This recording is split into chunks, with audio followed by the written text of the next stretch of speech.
I don't know if South Korea can be an effective economic model for other developing nations. I'm sure there are some lessons to be drawn.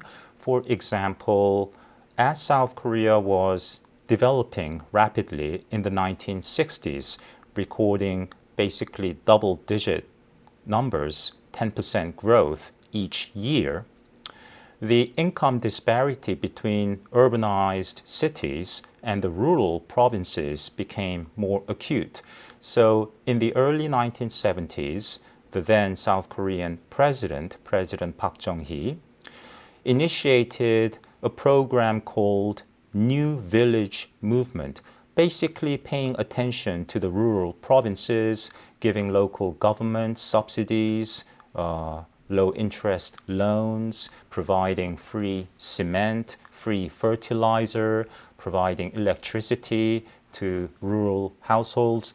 So much more attention was paid to the relatively undeveloped, less developed rural areas, and that model has been exported to several countries in Africa, in South America.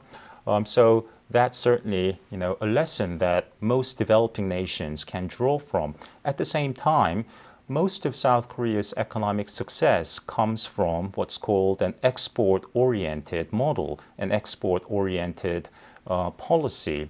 And the fact that you had a generous market in the United States for South Korean goods throughout the 60s and 70s and 80s, as South Korea transitioned from light industry, producing and selling things like wigs, clothes, sneakers, through heavy industry in the 70s, chemicals, cars, ships, steel, and so on. It was fortuitous for South Korea that it had an ally and a big market in the United States. I'm not sure that model can be applied universally today to other nations.